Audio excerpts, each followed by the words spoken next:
In this video, we will talk about the transit station tracking.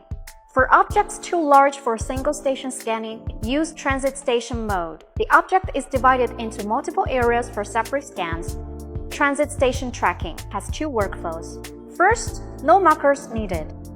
After the first project, create a new project, move the tracker, and ensure enough features for project alignment. Then align all the projects to get a complete transit station model. Second, use markers. For higher accuracy, scan the global markers for transit station scanning. Next, we will explain this workflow in detail. First, place markers on the object surface. 12mm markers are recommended. Keep at least 4 visible markers in each area, about 1 every 20 cm. Distribute them evenly, avoid dense, sparse, symmetrical, or straight-line layouts, and make sure they are firmly attached. In the software, select Scan Global Markers and choose the marker size. Then pick up the tracker and press the Scan button to start scanning. Move the tracker to scan the global markers. Watch the indicator on the back of the tracker. Green means proper distance, red means too close, and blue means too far. Also check the global marker information in the software. A yellow circle means the marker is not fully scanned. Aim the tracker at it until all markers are recognized. After scanning the global markers, press the tracker's middle button to pause. Confirm the markers are complete. Then press and hold the middle button to optimize them. After optimization, proceed to scan the point cloud. Press and hold the tracker's left button or click Scan Point Cloud in the software to enter point cloud scanning. Now we will use the scanner to capture the point cloud. First, place the tracker where it can see both the markers and the scanner. Do not block the tracker and keep the markers clearly visible. When ready, start scanning.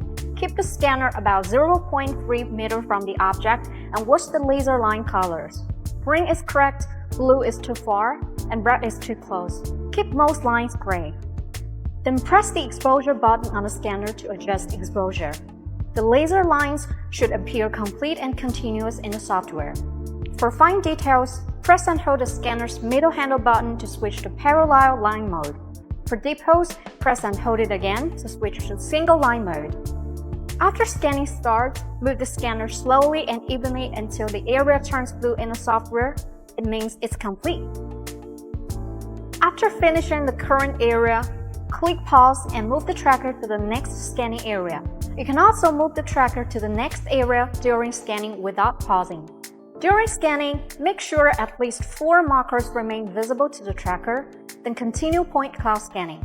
Repeat these steps until the entire object is scanned. After scanning, use the editing tools to clean stray data in the scene. Hold Shift and use the left mouse button to select the data to delete. Click Delete and apply the changes. Click Mesh to generate the mesh model. Select the meshing mode and click Preview. If the results looked correct, click Confirm. After post-processing, click Save to Local and export STL, OBJ, PLY, and other formats as needed.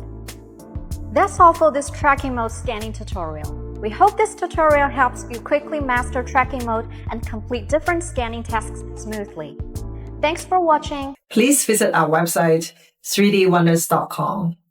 If you have any question or want to see a demo, send us a message and we'll get back to you.